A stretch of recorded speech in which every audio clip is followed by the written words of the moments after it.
Good evening. Welcome to our last webinar of the 22nd annual Rutgers Jewish Film Festival.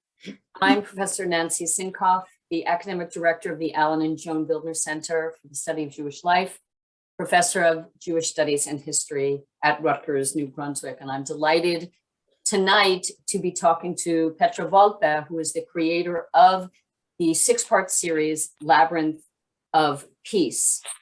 You all know the rules. I think we're all well experienced here. This is webinar format. You are muted, but we encourage you to put your questions in the chat and I will moderate them and pose them to Ms. Volpe after I ask a couple of questions of my own to start it going. The other thing I want to remind you of is that we have many recordings of the webinars, the talkbacks that have gone on the past 2 weeks. So please avail yourself of them so you can hear from the directors, writers, and actors of the various films we've shown. They're really marvelous, and I think you'll enjoy them. And the other thing I want to say is that once again, the staff of the Alan and Joan Bildner Center has gone above and beyond to produce this hybrid festival this year.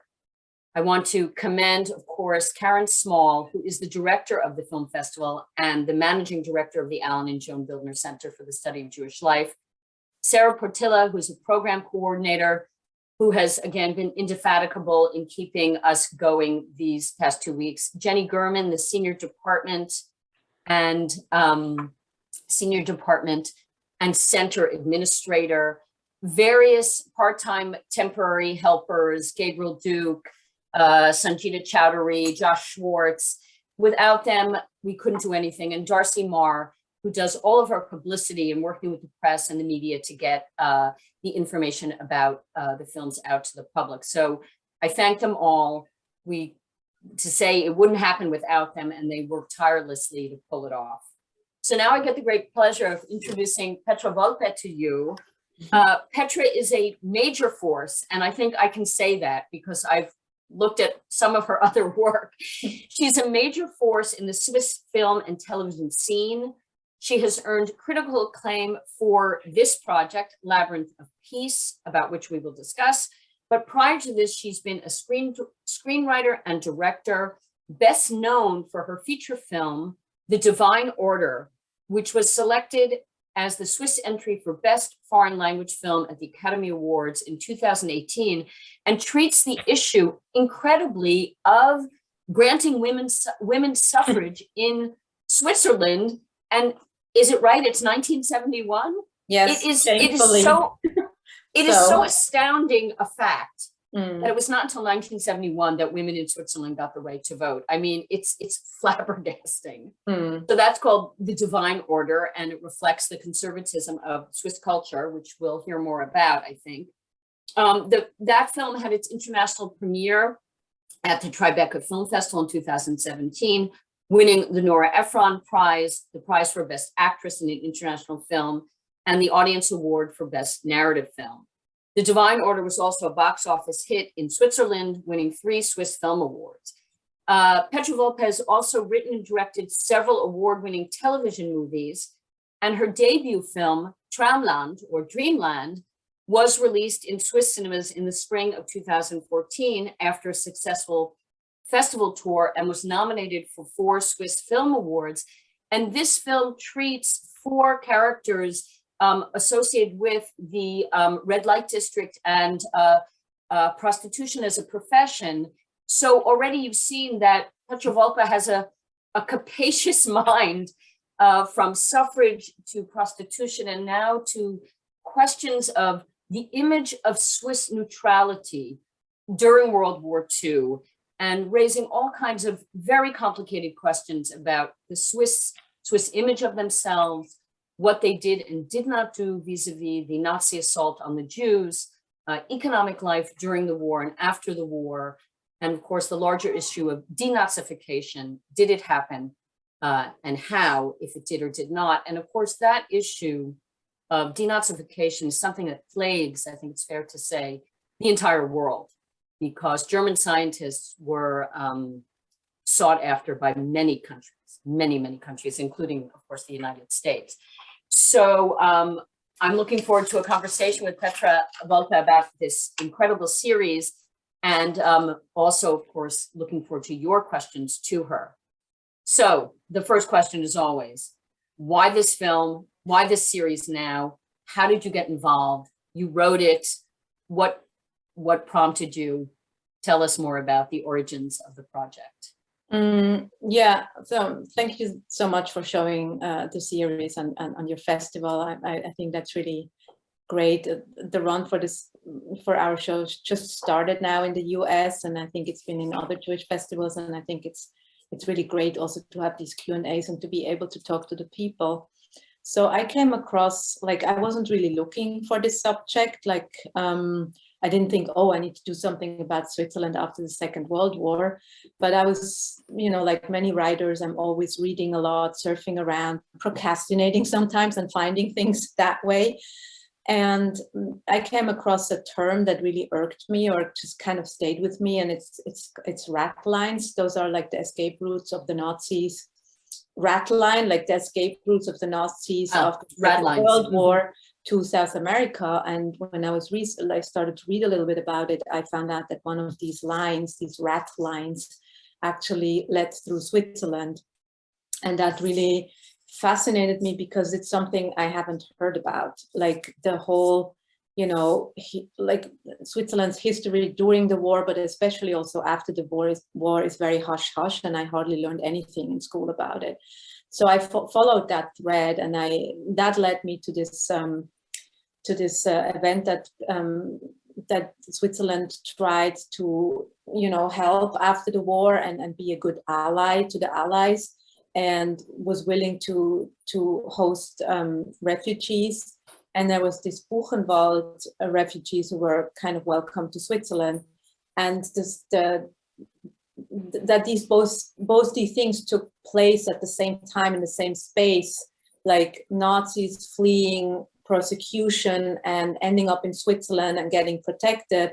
At the same time, Jewish refugees in Switzerland, after what they went through, their trauma, the victims of these war criminals, that they were both hosted in our little country for a while. That really didn't let me go. I couldn't forget about that anymore. And I started to do more and more research and drafted a first treatment, and then found out it's too vast of a material to put into a 90 minutes movie. Like it would have felt too constructed, like there were so many stories I wanted to tell. I found it so complex and interesting, and that came together with a time in Swiss television where they started to also finance shows.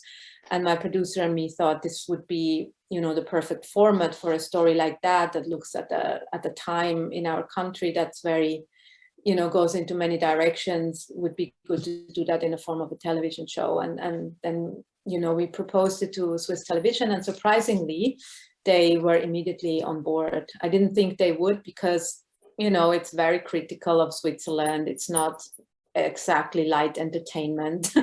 But they really trusted us and said, you should do it. Let's do this. And they gave me all the freedom to tell the story the way I wanted to tell it. That's amazing. That's amazing to be given the freedom, right? Mm-hmm.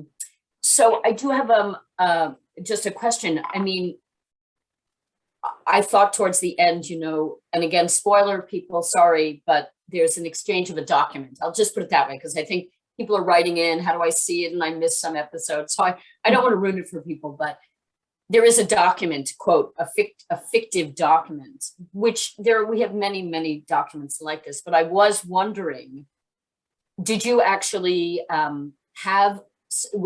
did you find a memoir or diary that helped you with that particular character, or did you really just create all of these characters in your head? No. All the characters are extremely inspired by reality. And that's also, I felt like I owe that to the people. So I think the fictionalization, like the whole show is based on extensive research. I was on my own, and I read like everything I could get on this topic. I wrote the show between Berlin and New York, and I was always traveling with a whole luggage full of just books. I felt like I needed to have these books with me all the time. Right. And very important was a report that Switzerland did in the 90s about, you know, where they kind of wanted to really look at the Second World War and the post-war time, how Switzerland was actually not neutral. Like, neutrality is such an illusion, or it's such a lie. Actually, Switzerland was never really neutral technically. And so that was a very important report, and our show only focuses on a fraction of things that happened after the Second World War. There's a whole book about art, Jewish art that disappeared in Switzerland. There's a whole book about the money and so on. And then I worked with historians. Like, I had in the end like 4 different historians who constantly read the screenplays and helped me. And I think the fictionalization of the story is that I was inspired by all these real characters, but some of them are amalgams of several people. So also that document was actually written by a real person, and this the person in the show is also inspired by him. Yeah, it was obviously, as an historian, I know I've encountered many of these documents. I will say this issue, before I go on to some other questions, you know, this issue of, in the language of scholarship, right, the perpetrators and the victims being neck and neck with each other. You know, this was the case in post-war occupied Germany, and this was one of the big issues in the DP camps, right? Because there was a lot of hair splitting about if the Jewish DPs were given separate camps, it would continue the idea that they were different from others, right? But of course, their experiences were different. And initially, when Jewish DPs were living in DP camps with people, many of whom may have been their perpetrators, it was completely traumatic. And there's some of that in your film as well. So this question of the post-war encounter throughout Europe, and then in other places as well, is a deeply fraught one, deeply fraught. And you conveyed it, you know, in your film as well. So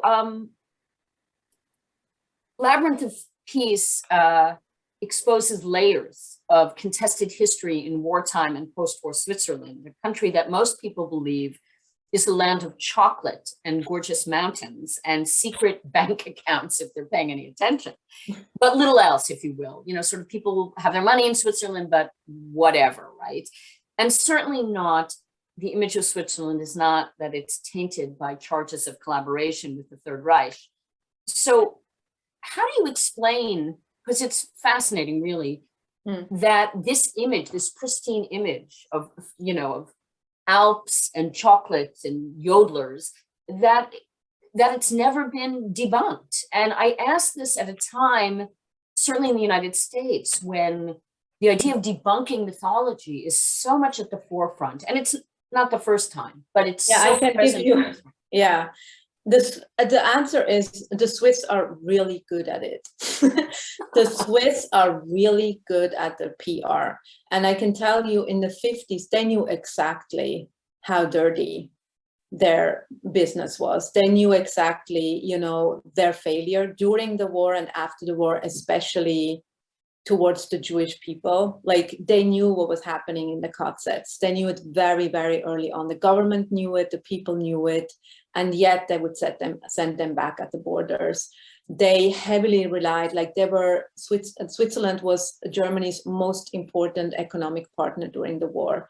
And there are economists who say, if the Swiss hadn't provided the Nazis with money, with currency, because they needed currency, the war machinery costed them so much. So what the Nazis did, they stole all the monies from the Jews, from Eastern European Jews, from all the Jews wherever they could, and they had to transform all of that, all of the goods they got. They had to transform it into currency, into Deutsche Mark, and that happened in Switzerland. And there are economists who said if the Swiss weren't so compliant and hadn't done that, the war would have ended much, much earlier. So the guilt is massive. You know, the extent of unneutrality is really massive. And they knew it. And I think in the 50s, they had a very, very aggressive PR machinery that created the image of Switzerland as we know it today.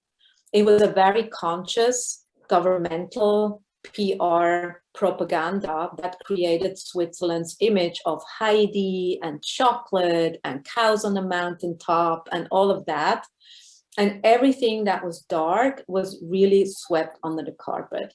And it was not until the 90s when they were sued when there were the big lawsuits, when the Jewish people came and said, where is our money? And the banks had to, disclose all the money they stole or didn't give back. They made it so hard for the Jews to get their money back. Actually, they made it impossible. And there was this big lawsuit. And that's when they actually made this report, like in an act of obedience. Then they were willing to clean up. But the Swiss never, from the other countries like Sweden, for example, they gave the money back out of free will. They didn't have to be forced after the war. But the Swiss, if there wasn't any pressure from outside, they wouldn't have looked at this. And I think you can hear how much it makes me so angry. And it's something that really, I think that kind of anger also fueled the writing of the show, that this is such an act of injustice and of thievery. I think it's just stealing. And it's I think that was really what fueled my motivation to write and create this show, because I felt like we need to look at this. And I must say the show was received really well, and it ignited a lot of discussions, and people were really, we didn't know about this. I didn't learn anything about this in school. And now they're using this show in schools, which I think is great, because I think this is a story, this whole post-war time also created the world we live in today. Everything what happened after the war, what happens in Israel, all of that, it's all linked to what happened after the war also. And this idea that it was like a 0 hour, that we're starting from scratch, is not true. It's all linked to the past. So I think it's really important that we don't forget the past, that we critically examine the past and make the right connections to the present day. So you're really a historian? No, not really. I think I'm a storyteller. And of course, I had a lot of interesting, also discussions with historians, who deal with the question, are we allowed to fictionalize history in this way, and how do you do it the right way, and what is the wrong way? It's a very thin line to walk, and that's of course something I thought about a lot, how to tell a truth, a bigger truth, and show a bigger picture without getting caught up in details. But details in history are important, but in a movie you have to dare to kind of make bigger strokes. But it's a very thin line you walk as a narrator, and you have to be very responsible, and you have to really know what you're doing, and you have to question it all the time, and you have to re-examine it, and you have to do your work. You can't just it's very seductive to think, oh, it's a great story. You have to really uncover the layers of a story. So as long as you've sort of thrown me a hook here, what do you think? So in the narrative, what were the hardest choices you had to make about what you just said about being respectful of the truth, but keeping the narrative going? Where did you, what were the hardest moments for you? Everyone has that when they're writing or creating, right? Definitely the most challenging part of the story for me was the Jewish boy survivors, because their trauma is so unfathomable, and it's so huge. And the responsibility to tell their story is so huge, to tell the story respectful in a non-sensationalist way, but in an emotional way. Yeah. to do justice to what they went through. And at the same time, you can't ever, because it's so massive, So to find a way to depict these boys and to give them a voice and a place in this story was really challenging. And also we had to, also with the director together, like the trauma has so many faces, like they weren't really, and that was a big subject in Switzerland when these boys arrived. They looked so happy, and because they came from the DP camps and they had been given a lot of food when they were freed, so they were all a bit, they weren't these thin skeletons. And the Swiss were like, well, they don't look like they went through so many bad things. Look at them, they're so happy, they're laughing, they're funny, they whistle after the girls, they don't look like they're starved. And that was such a false image. These boys were, many of them were so sick, and also mentally so, traumatized deeply. And the women who took care of them in these Swiss camps, if you will, because they were, they only little by little noticed how unwell they were, and how in the night they were always crying, and how they would express their pain. I mean, all these most of them lost their families, their homes, everything. They didn't know where they belong, and they had literally lost everything they knew before, and they were all alone in the world. And how to show that was also scary in a way. Like I was really scared to, not hit, kind of not doing it justice. That was my biggest fear. Well, all I would say that is a very, very, very, very big topic about the representation of the Holocaust, or other, what can art do and not do, and people fall on different sides about it, about in the legitimacy of the enterprise. I mean, we could talk a lot about that, but you've actually led me to a different question, which was, again, I'm just a viewer, but I found the acting excellent. Yeah. And I know you didn't direct, but I assume, or else correct me if I'm wrong, that you had some role in helping to select the actors. And I'm curious about that process, and particularly in light of some of the other films we've shown, I'm curious about Jenkele, the youngest protagonist who one relates to. So in general, how did you, what was it like to select the actors? And then in particular, this character, how did you go through that with the director? I mean, the director and I had a really fantastic collaboration. He was very involved in the screenplays in the last phase. So he was my sparring partner, and he was the only one who read everything I had read. So he really, really completely dove into the material. And I was involved in the casting, but not in the details. I would approve on everybody, and I trusted him very much. And also during the shooting, I would look at all the rushes, I would give him feedback, and he was grateful. It was very, very like a very beautiful collaboration. And I think the children were really hard to find, also because they need to speak also a little bit of German, but they also spoke Polish. And I think we had also child coaches on the set. Yeah, but I never visited the set, because when I'm not shooting, I can't be on the set. Like when I'm not directing myself, it's just doesn't feel good, or I want to, then I start to mingle too much. So I prefer to, stay away, and I really trusted him, and I think he did a fantastic job.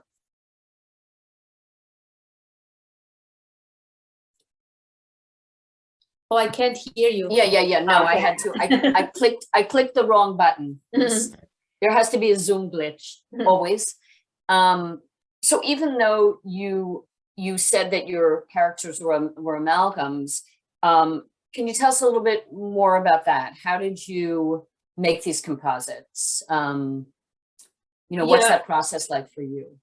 Yeah, I mean, the family, the industrial family is like inspired by a lot of people, like the factory, like the actual company didn't exist in this way. It's like a composite of many companies that, I tried to find it actually, and I saw it doesn't exist. But it's actually, I mean, the most it's based on a company that's owned by the super far right politician in Switzerland, Christoph Blocher. So they actually, but they didn't do textiles, they did something else, but they did hire, Nazi scientists, and then claimed that the product they created together was an entirely Swiss product. But the money laundering, again, was inspired by another story in that book. And I just felt it's interesting to tell the story of two brothers or of a family, because to pack all the conflicts into this family structure is always interesting, because people really, they have to confront each other, or a family, you can't really not confront each other. And I thought, I early on thought it's interesting to tell the story of three young people. So the story is told from three perspectives, of the young woman, her husband, and his brother. And I felt it's very universal also, the topic that the younger generation always feels like, we're going to do it different, we're going to clean up, for us it's a clean slate, and we will lead our lives differently, and we will cut off the past and move on. And the story is very much thematically about how this is not possible. You have to look at the past, or you have to confront things that happened in the past, or you can't just close your eyes and live in denial and move on. And it's that for me was very much an universal subject that concerns us all, So those three characters are in a way also almost archetypes. And then the bad Nazi is he's inspired by Katkian, who actually, his story is very close to reality. He actually came to Switzerland. He had a lot of good friends in Switzerland. There's this term in German, it's called überwintern, which means like hibernate. So a lot of Nazis came to hibernate in Switzerland. It's such a precise image for that. So he hibernated in Switzerland until things, calmed down, and then he managed to flee to South America with all his money, and he bought a lot of land. And another story, like the wife who flees with him, she's also inspired by an actual Swiss woman who left her Swiss husband, who was a lawyer, who helped Nazis, and in the end she ran away with a Nazi and left her husband, whom he had helped to get his money out of Switzerland. Yeah. So, and the lawyer is inspired by a very famous lawyer who had a lot of German clients during and after the World War, and who managed to, stay clear of any kind of prosecution because he had fantastic connections to the government. So they're all pretty close to real people, but fictionalized in a way so I could actually, use them in one story. And the boys are inspired by, I read everything I could, memoirs of young men and boys who came to Switzerland after the Second World War. And of course, I read everything, I read Primo Levi and Elie Wiesel and all of this, like accounts from their experience in the camps. And they are also heavily inspired by real boys. Like there was this one boy who came to Switzerland who expressed himself through drawing. Like he drew these amazingly precise scenes, and there was actually an exhibition in Switzerland about these drawings. So yeah, all the characters are close, but they're also kind of adapted to the story, so I could tell the story that needed to be told. So I have some questions kind of about your perspective on filmmaking, which I drew from listening to other talkbacks you did on your other films. At one point you discussed being humble with the material. I'm just wondering, excuse me, how, what kind of struggle you had with the Nazi character. How did you cope with your rage, if you will? I mean, he's very well drawn in the film, very well drawn, but there's no, all the other characters you get the sense of some kind of internal struggle. I wouldn't say that's true of Scholz. Yeah. I mean, I gave him the credit of like also being just a father, and wanting to survive. And he is a small fish in the end, and in this particular story, I didn't want to put the emphasis on the badness of the Nazis, because we all know that, like, there is no question about it. For me, the actual villain is the lawyer. And it was really important for me that the villain, the top villain in the story is not a German, because this was about Switzerland's guilt and what they failed to do. And I wanted them to take responsibility for it. And I feel like all the German characters are a bit thin in the story. And I didn't feel like I need to give them so much space, because we know, we don't need to know a lot to know that they did really horrible things and that they were war criminals. And that's why I put the focus more on the Swiss and their responsibility that I didn't take. So what's the response been in the Swiss public, the Swiss media, to what is essentially a very, very strong indictment of Swiss culture and Swiss complicity and Swiss mythologizing? What's the response been? Actually, surprisingly good. The people were very grateful for the show and very surprised. And it ignited a big discussion also. People were really talking about it a lot, because you can also draw parallels to today, the way we deal with refugees today. Like, the refugee crisis in Europe is like one of the big topics. How do you deal with all these displaced people, basically?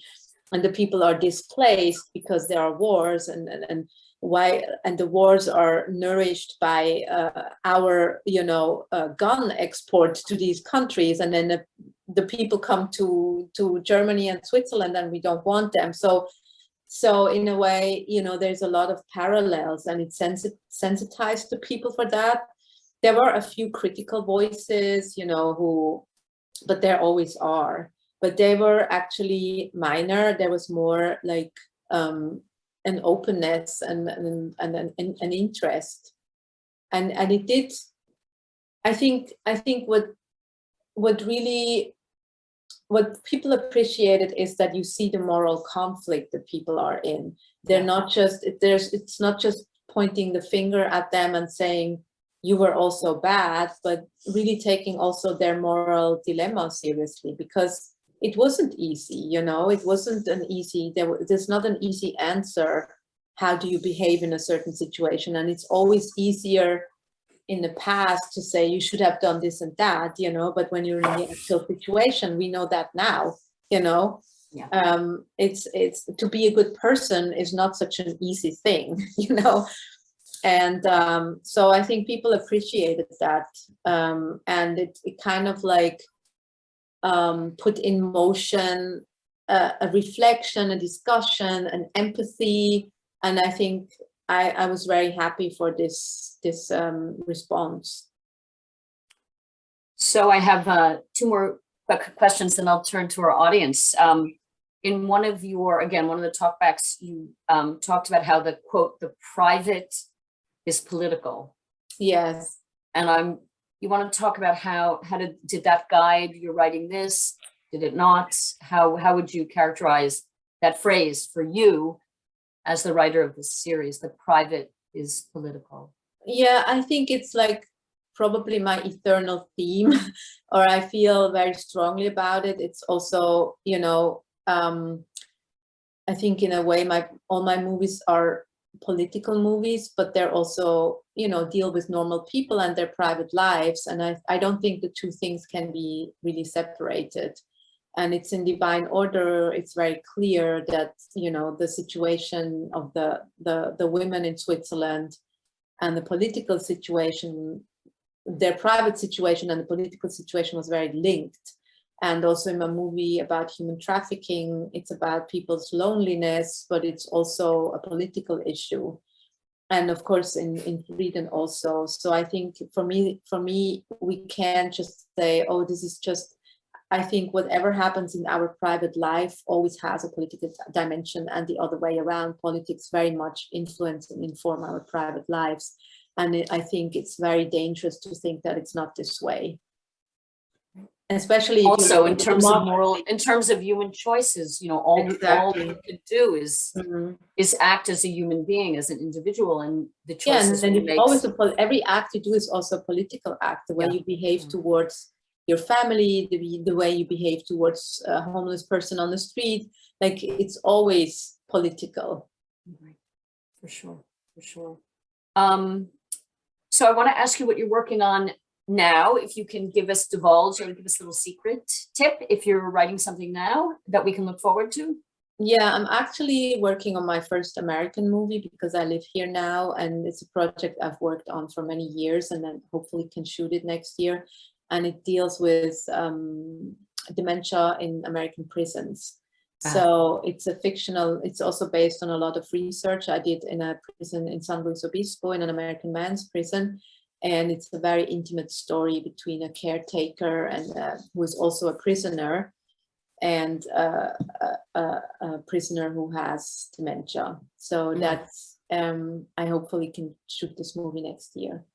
Yeah, well, I think I speak for everyone. We'll look forward to it, although the topic already is heartbreaking. I don't even know what to say. I mean, yes, this is the American prison.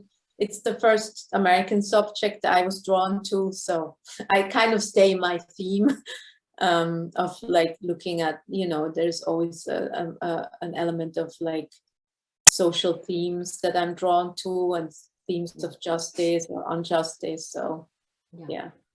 Well, there's you know, we're living in a moment again where there is, at least seems, more conversation about what, you know, the carceral state and what it means to have so many people imprisoned, and, you know, the prison industrial complex, the, you know, all those things about prisons in rural America providing jobs, etc., and all the way it gets refracted through race and social class. So you're looking at mental health, as that's also very, very important. So again, I think I speak for everyone saying we're looking forward to it.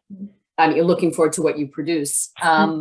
So a couple of questions. Someone is asking, and this is not your job, but if you could share some of the names of the books and the memoirs that maybe we could post on our website, a little short bibliography.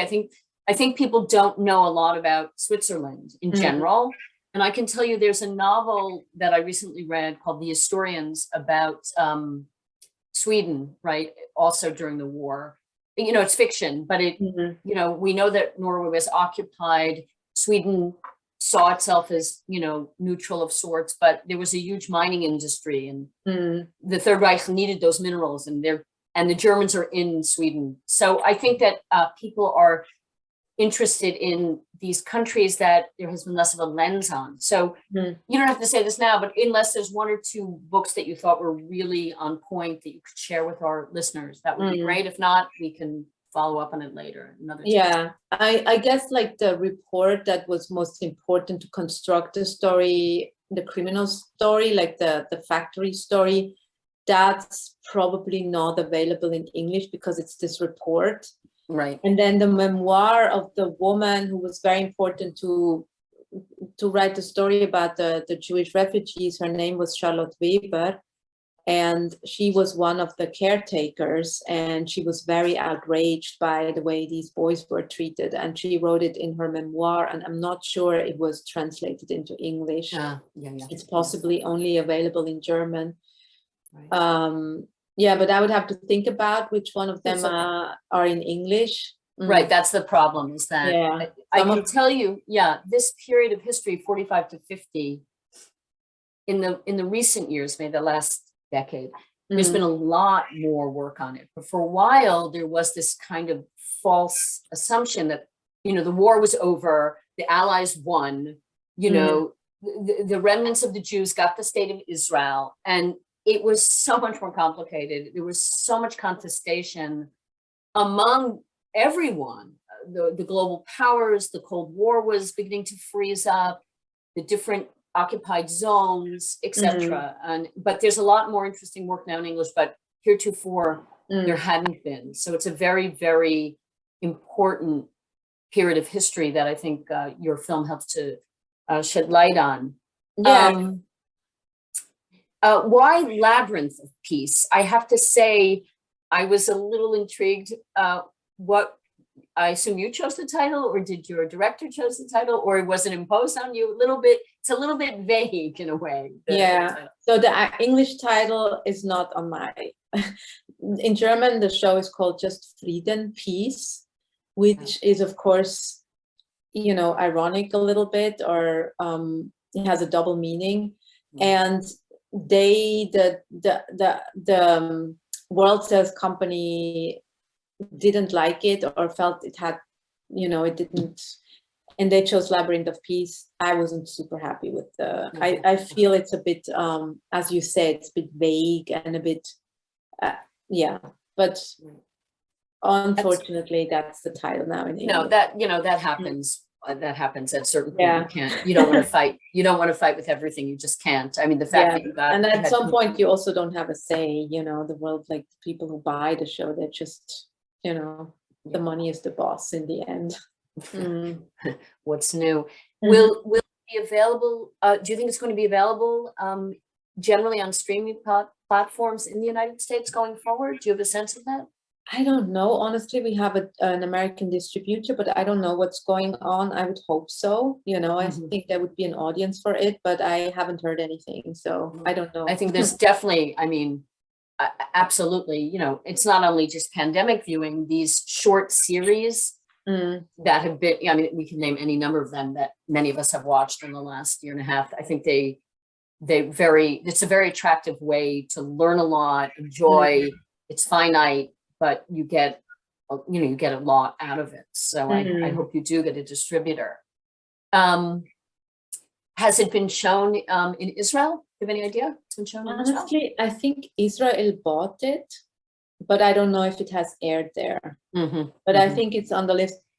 Sometimes as a writer-director, you don't know, Right, like once the baby is in the world, they don't tell you anymore where it's going. So I think it was sold to Israel, but I'm not sure. I know it was sold to many countries. It was sold to Italy, also to Finland, to other countries, and I think also Israel, but I'm not sure. Right. But I would think that there's an interested audience there, So someone's asking a question, perhaps, it was alluded to, although I actually think Egon tells us, but everyone refers to the fact that Egon, the brother, the dark-haired brother who's the detective, and that he's traumatized by having been on the border. So someone wanted to know, I guess they wanted a little bit more clarity on what traumatized him. I feel like it came out in the film, but perhaps you can tell us more. So he is based also on a very, like, on a person that wrote letters to his wife when he was at the border. So the Swiss soldiers had the task to not let in any refugees, and they actually had to tell women and children and families to turn around and go back, and they knew they were going to be captured by Nazis, and they knew they were going to end up in KZs. And if you didn't do that, you were considered, Kriegsverbrecher. So you were actually, there was actually one you were breaking the law. You were breaking the law, and you could be executed for it. Yeah. So there were and this Egon is based on this man who had this job as a normal soldier on the border in Ticino, in the southern part of Switzerland, and he wrote to his wife about how horrible he felt about doing this. And these letters are super impressive because they show his whole moral dilemma, because he has a wife and children, And does he save his own life? Does he try to save these people's lives? And they literally had to carry people, like what Egon describes. They really carried them, like they carried them back over the border and left them in Italy, and they experienced very heartbreaking scenes. So yeah. And there's that confrontation. I mean, he does, he's a hardened man, and a lonely, unhappy man, and a jealous man. He's many, many things, and a good man. Man. I mean, I think his activities are very much informed by this, that he wants to undo something terrible he feels he did. Right. And in kind of like prosecuting these war criminals. That's his motor in the story. And at the end you get the sense that he's not done, right? There's that. Yeah, he will continue. That for me was the positive outcome of the story, is like that he doesn't give up on this. He will continue to do the work. So I'm going to now leave you with the last word. Anything you would like to say to our audience that hasn't come up in our conversation about making the film or your work? I always like to let the artist have the last word before I say goodnight and tell people about other things we're doing at the Bildner Center. No, just like, thank you for the great questions. And I hope the show will have a wider distribution in the US. And I think it's important to not forget. I truly think that, and what what we hear in the end of the story, when the women are driving away, the last words, they are really important, that these stories don't get forgotten, because that means they don't disappear, these voices and these stories and memories. And when I hear now how kids don't know about the story anymore, about the Second World War, the Holocaust, like how many people don't know about this, and I just find that very dangerous to let that story fade. Well, so, I think continue to talk about it. So the story inspires people to continue to talk about it. I will say, and I want to just give you again a real commendation. I think it's a wonderfully made series. It's fun to watch. It's interesting. The period pieces, the clothing, all that Swiss blue. My God, every piece of clothing. The scenery. But you're learning. You're learning so much along the way, and I think that is the great contribution of your craft, right, to filmmaking. It can narrate very, very complex things if you have a talented writer, as you are, to give people a sense of the complexity. So in the end, the whole team, like there was a huge, very dedicated team behind this. Well. So thank you so much. Thank you for taking the time. To our audience, today is the last day. Today's the last day of the festival. We hope you enjoyed these meaningful films. There were so many and so many terrific conversations in our hybrid festival. I will tell you that the Bildner Center has another program this semester, and it's in person. Professor Leah Garrett, who's a very accomplished historian and literary critic, has a new book called X-Troop: The Secret Jewish Commandos of World War II. That will be on Thursday, December 9th. And I also want to tell you that there's a 3-part virtual mini-series on Yiddish women's literature that starts a week from Monday by Professor Anita Norwich, emerita from University of Michigan, an extremely gifted literary scholar and translator of Yiddish prose. So I welcome you to those 2 events. And of course, we'll have a full lineup in the spring, as we always do. But for now, I wish everyone a happy American Thanksgiving. And anyone who's hanging out in the United States, enjoy your turkey too. And for the rest of us, we thank you for participating, and we thank Petra Volpe for a really stimulating conversation and a great series. Thank you so much. Bye-bye, and happy Thanksgiving to everybody. Good night, everyone. Bye.